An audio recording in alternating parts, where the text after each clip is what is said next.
keluarga Tamiling. Saat ini saya berada di Kebumen bersama Mas Hartanto sebagai owner dari CV Agro Berdikari yang memproduksi gula semut. Pasarnya sudah ekspor. Kita akan ngobrol banyak untuk menggali tentang bagaimana perjuangan awalnya, kemudian tantangan apa saja yang dihadapi, dan banyak hal lagi yang akan kita obrolkan. Kita mulai obrolannya dengan Mas Hartanto.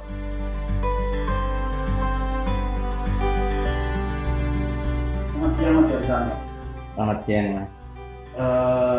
Jadi kita pengen ngobrol-ngobrol banyak tentang usaha yang Mas Hartanto geluti terkait dengan gula semut ini, dengan CV Agro Berdikari. Kalau boleh diceritakan bagaimana dulu awalnya, kemudian apa yang menjadi alasan, motivasinya apa saja, monggo. Terima kasih. Awalnya dulu ini ya, saya melihat bahwa produk Kebumen adalah sentra gula kelapa, Mas. Sentra gula kelapa, salah satu sentra gula kelapa di Indonesia. Namun ini tidak berimbas pada kesejahteraan petani bendera. Nah, ini kemudian saya melihat bahwa prospek untuk gula semut organik ini cukup bagus, Mas, di pasar ekspor ya terutama. Nah, kemudian kita melakukan sosialisasi ke petani, melakukan pelatihan ya, di beberapa desa. Awalnya waktu kita melakukan sosialisasi, terus kemudian kita training atau pelatihan, banyak sekali yang menolak karena mereka beranggapan gula cetak seperti ini aja laku. Gitu. Oh iya, untuk apa membuat yang lain? Iya, iya.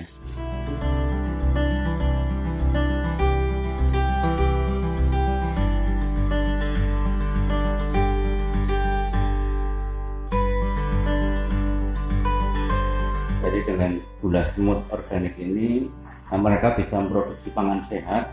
Nah, ini kan bagian dari ibadah ya bagi mereka. Betul sekali. Kemudian juga petani dengan produk mereka berkualitas, kemudian bisa menembus pasar ekspor, ini menjadi kebanggaan bagi petani, sehingga mereka kepercayaan dirinya tumbuh, Mas. Luar biasa ya. Ini kan secara tidak langsung pastinya Kebumen juga terangkat. Iya, dari diri sendiri. Iya, saya juga merasakan banyak program dari kita, baik di training petani, kemudian juga untuk standarisasi peralatan kita banyak dibantu juga dari pemerintah Kabupaten Kebumen ini, Mas.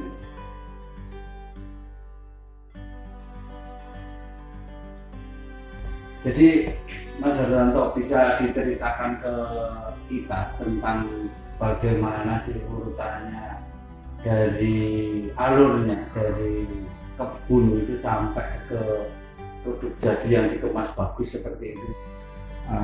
Produk kita adalah gula semut organik. Ya. Jadi selain sehat dikonsumsi, untuk gula semut produk ekspor itu juga mengisyaratkan adanya sertifikasi organik, Mas. Makanya di produksi kita dari tingkat petani, kemudian di processing, pengolahan di Agro Berdikari juga harus berstandar organik.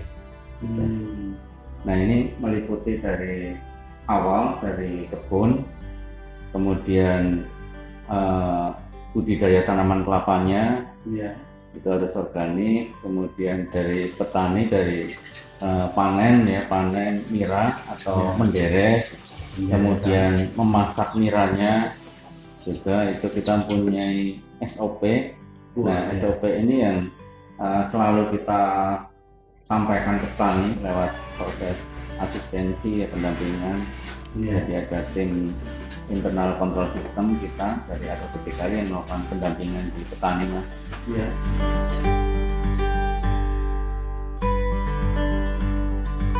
Jadi kalau itu dari dapur, kemudian setelah diolah menjadi jadi sampai ke sini bagaimana itu prosesnya? Ya, jadi di gula semut organik ini tingkat tempat pengolahan produksi awalnya itu di petani. Oh, di rumah-rumah petani ya? Iya, di rumah petani sendiri. Nah, mereka dapur mereka juga sudah berstandar gitu ya, Iya. standar GMP. Terus kemudian setelah mereka produksi menjadi gula semut atau yang kita sebut bahan baku, Iya. kemudian dibawa ke kolektor atau di kelompok. Di masing-masing desa ada kelompok-kelompok, gitu ada kolektor untuk mengumpulkan produknya. Iya. Setelah itu dari kolektor itu dibawa ke pabrik agroberdikari atau tempat pengolahan. Itu kalau jumlah kelompoknya berapa? Kelompoknya saat ini kita mendampingi 11 desa. 11 desa. 11 desa, sekitar 650 petani.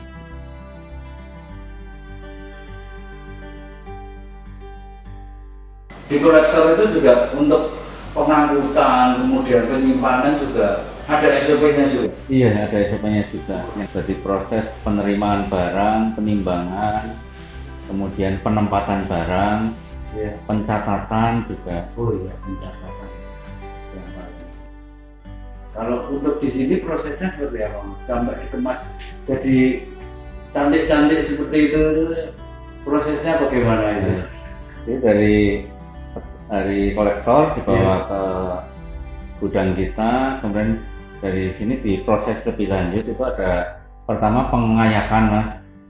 Pengayakan itu untuk mendapatkan besar butiran sesuai permintaan pembeli. Itu di oven. Ya.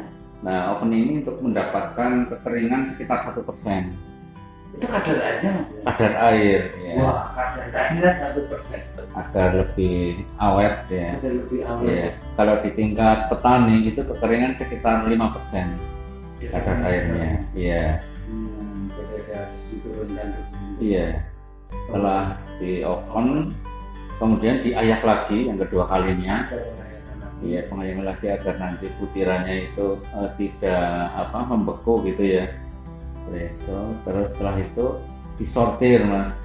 Sortir ini untuk membersihkan dari kotoran-kotoran fisik. Kalau disortasinya itu masih manual, apa dengan mengandalkan mata dan tangan atau sudah ada alat sortasi khususnya? Ya. Kalau disortasinya masih manual. Jadi ada beberapa orang ya, ibu-ibu di sekitar sini yang mereka melakukan sortasi secara manual tadi. Packagingnya sudah dengan alat atau juga masih penimbangan manual?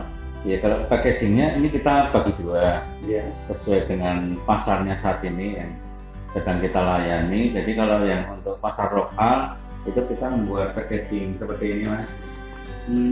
Ya. Nah, ini yang pasar lokal kita. Lebih pasar ini ya. Oh iya.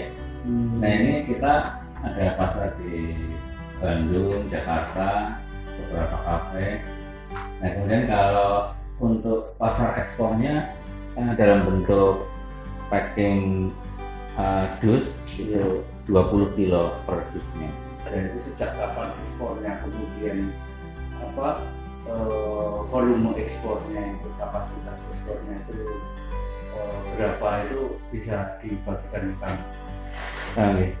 Kalau untuk ekspor itu kita mulai dari tahun 2016. Sudah lama juga.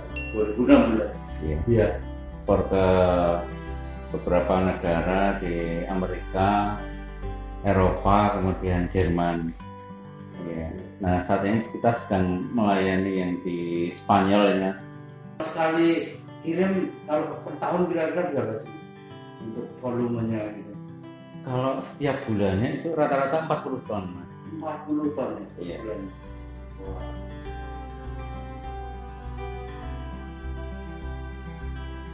Kita di sini dengan potensi yang besar tersebut, bagaimana bisa menembus pasar Eropa Amerika itu, kita melakukan sertifikasi organik, Mas. Begitu. Jadi kita melakukan sertifikasi organik. Nah, dengan organik ini juga konsumen juga diuntungkan ya, karena mendapatkan barang produksi yang sehat, produk yang sehat gitu. Untuk sertifikasinya sejak tahun berapa? Dari tahun 2014 Mas.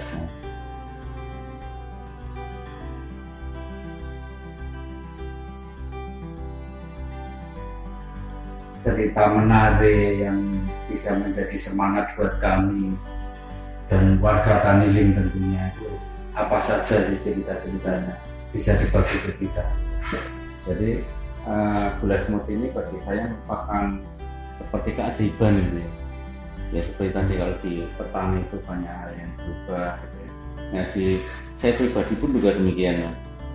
Jadi dari awal ketika bergelut dengan gula semut, kemudian di situ banyak sekali tantangan-tantangan ya, banyak manis pahitnya gitu kan. Ya, kemudian sampai pada dulu waktu itu kita awalnya mendampingi dua desa di Kabupaten Kebumen. Di awal tahun 2020 ini kita juga mendapat menurut saya mendapat kejutan ya, dan anugerah itu. Jadi tahun 2020 itu kita sudah bisa melakukan ekspor sendiri dengan atas nama perusahaan sendiri gitu Mas. Ya. Nah, ini yang menurut saya juga keajaibannya itu ketika waktu itu kita ada buyer dari Spanyol. Nah, kalau ada buyer itu kita biasanya memakai nama perusahaan lain Mas. Gitu. Karena belum waktu itu tidak terlalu percaya diri untuk mengurus perizinan dan sebagainya. Nah, pas sekali saya mengikuti training waktu itu yang diadakan Kementerian Perdagangan Mas. Ya. Nah, pas materinya itu memang sama persis dengan yang dibutuhkan. Iya, dokumen-dokumen yang dibutuhkan. Nah, itu bagi saya ini kayak ada sesuatu momen yang kok istilahnya jawaban tak terduga dari masalah yang dihadapi. Iya, betul Mas. Kemudian itu saya urus, kemudian akhirnya alhamdulillah bisa berjalan dengan baik sampai kemudian perizinan keluar semua ya. Nah, akhirnya kita bisa ekspor sendiri gitu. Dalam proses kita lebih baiknya tertata lah ya. Tertata dari proses awal dari kita pembikinan atau itu tertata dengan baik. Beda dengan kalau gula cetak. Kalau gula cetak dulu ya agak sedikit ada sedikit ngawur lah ya, bukan ngawur, cuman prosesnya beda. Kalau sekarang yang tertata dengan sudah tertata lah ya. Intinya ada aturan-aturan tersendiri yang harus dikerjakan terkait dengan kebersihan atau dan yang lain-lain.